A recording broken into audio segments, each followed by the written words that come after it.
الحمد لله رب العالمين الصلاة والسلام على خاتم النبيين وعلى آله وصحبه أجمعين أما بعد فأعوذ بالله من الشيطان الرجيم بسم الله الرحمن الرحيم قال الله تعالى في سورة التوبة والمؤمنون والمؤمنات بعضهم أولياء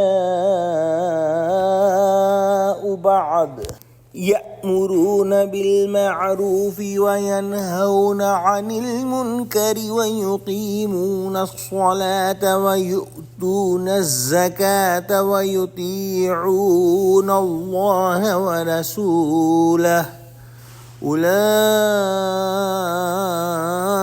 سيرحمهم الله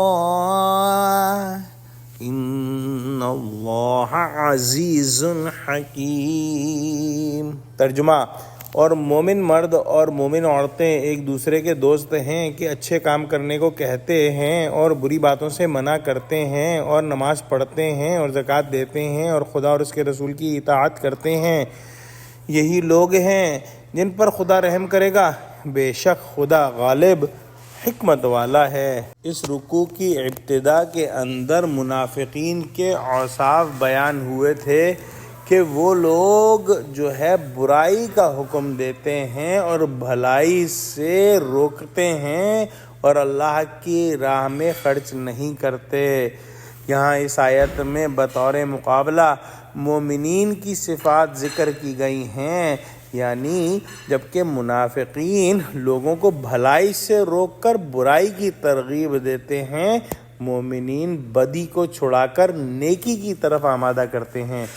منافقین کی مٹھی بند ہے، مومنین کا ہاتھ کھلا ہوا ہے۔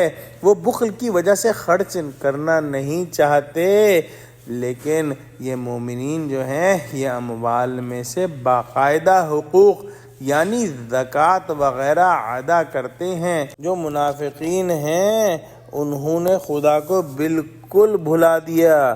جو یہ مسلمین ہیں، مومنین ہیں، یہ 5 وقت خدا کو یاد کرتے ہیں اور تمام معاملات میں خدا اور رسول کے احکام پر چلتے ہیں۔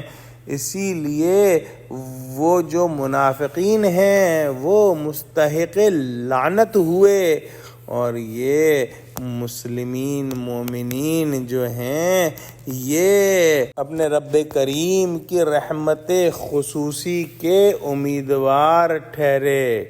کس قدر واضح اور بالکل مخالف جو ہے خصوصیات ہیں منافقین کی اور مومنین کی۔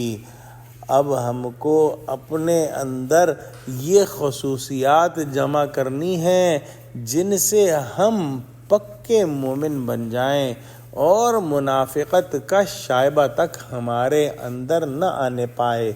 دعا کرتے ہیں کہ اللہ سبحانہ و تعالی ہم کو قرآن کا فہم عطا فرما، ہم کو سچوں سے جوڑے اور ہم کو صراط مستقیم پر قائم فرما دے، آمین۔ وآخر دعوانا الحمد للہ رب العالمین، السلام علیکم ورحمۃ اللہ وبرکاتہ۔